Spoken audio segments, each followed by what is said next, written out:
Hi, I hope you're enjoying this series on praying for the city, the spirit in the city. And I wanted to do a history of Colchester, a spiritual history of Colchester from a free church perspective, where we looked at three things that I think are vitally important for where we go next in terms of our city. And in fact, it's where we've been going for the last few years. But one of them is the whole history of violence that there is in the city.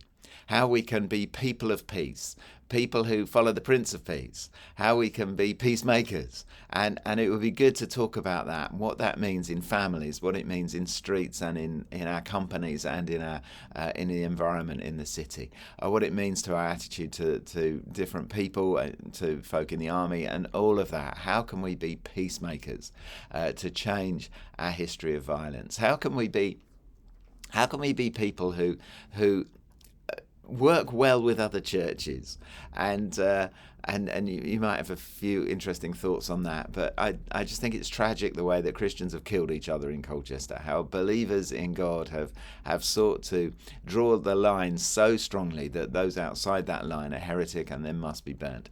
That carries on in various ways in the animosity between churches, the difficulty it is sometimes to work together.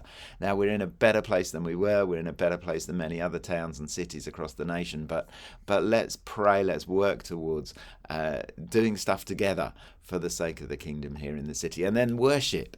Didn't have time to talk about the implications of the Roman worship on our town and what I think that might look like, and maybe you've got some opportunity to do that tonight. But just the importance of worship in spirit and in truth, worshipping Jesus, worshipping the Father, worshipping the in a way that with clean hands and a pure heart that attracts the presence of God. Have a good time as you talk about this stuff, and I hope it's helpful for you as you pray for the city that God has brought you to. See you in a bit. Bye-bye.